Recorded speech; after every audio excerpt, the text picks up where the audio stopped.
शेतामध्ये असलेल्या सोलारच्या कंट्रोलरसाठी कोणी येतं, बटन दाबतं, जनावरं येतात, वायर तुटतं, वेगवेगळ्या गोष्टी घडत चालतात. त्याच्या सेफ्टीसाठी आपल्याला बाहेरून काही करता येईल का? तर इथं शेतकऱ्यांनी एक जुगाड केलेले, चला तुम्हाला दाखवतो.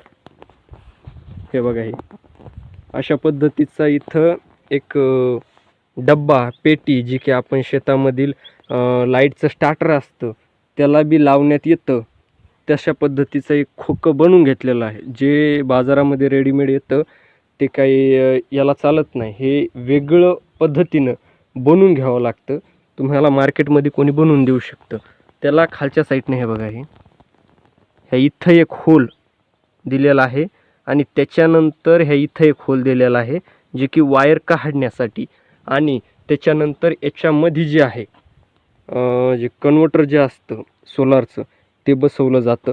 त्याच्यानंतर हे बघा, हे मागच्या साईडनं जे की कंट्रोलरलाच, तुमचं जे कंट्रोलर असतं त्या कंट्रोलरला जे की मागून प्लेट लावलेल्या असतात किंवा पॅक करण्यासाठी अशा पद्धतीच्या बांगड्या लावलेल्या असतात, जे की जो मोठा एंगल असतो रावलेला, जो की सोलारसाठीचा त्याच्यासाठीचा बसवलेला असतं.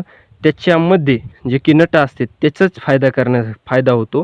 काय असतं, मधातल्या साईडनं जसं बसवलं जातं कंट्रोलर त्याच पद्धतीनं बसवायचं आहे. कंट्रोलरमधून काढल्याच्या नंतर फक्त याला एक होल करायचे 4, इथं एक, इथं एक आणि पलीकडच्या साईडनं त्याच पद्धतीने 2 करायचे. आणि कंट्रोलरमधून निघाल्याच्या नंतर हा बोल्ट तो काय करायचा, ह्या खोक्यामधून जे होल पाडलेला आहे त्याच्यामधून टाकायचा आणि बाहेर लावून घ्यायचा. आणि बाहेर पण ह्याच पद्धतीने जसं की आपण कंट्रोलर बसवतो त्या पद्धतीने बसून घ्यायचं. आणि राहिला विषय, कुलूप लावता येतं याला, कोंडा कडी असती वेगळ्या पद्धतीने. आणि ह्या पद्धतीने शेतकऱ्यानं शेतामध्ये आपल्या कंट्रोलरसाठी ही सिस्टीम केलेली आहे. ही सिस्टीम तुम्हाला कशी वाटली हे कमेंट बॉक्समध्ये सांगा आणि अशाच व्हिडिओसाठी या चॅनलला सबस्क्राईब करा. धन्यवाद.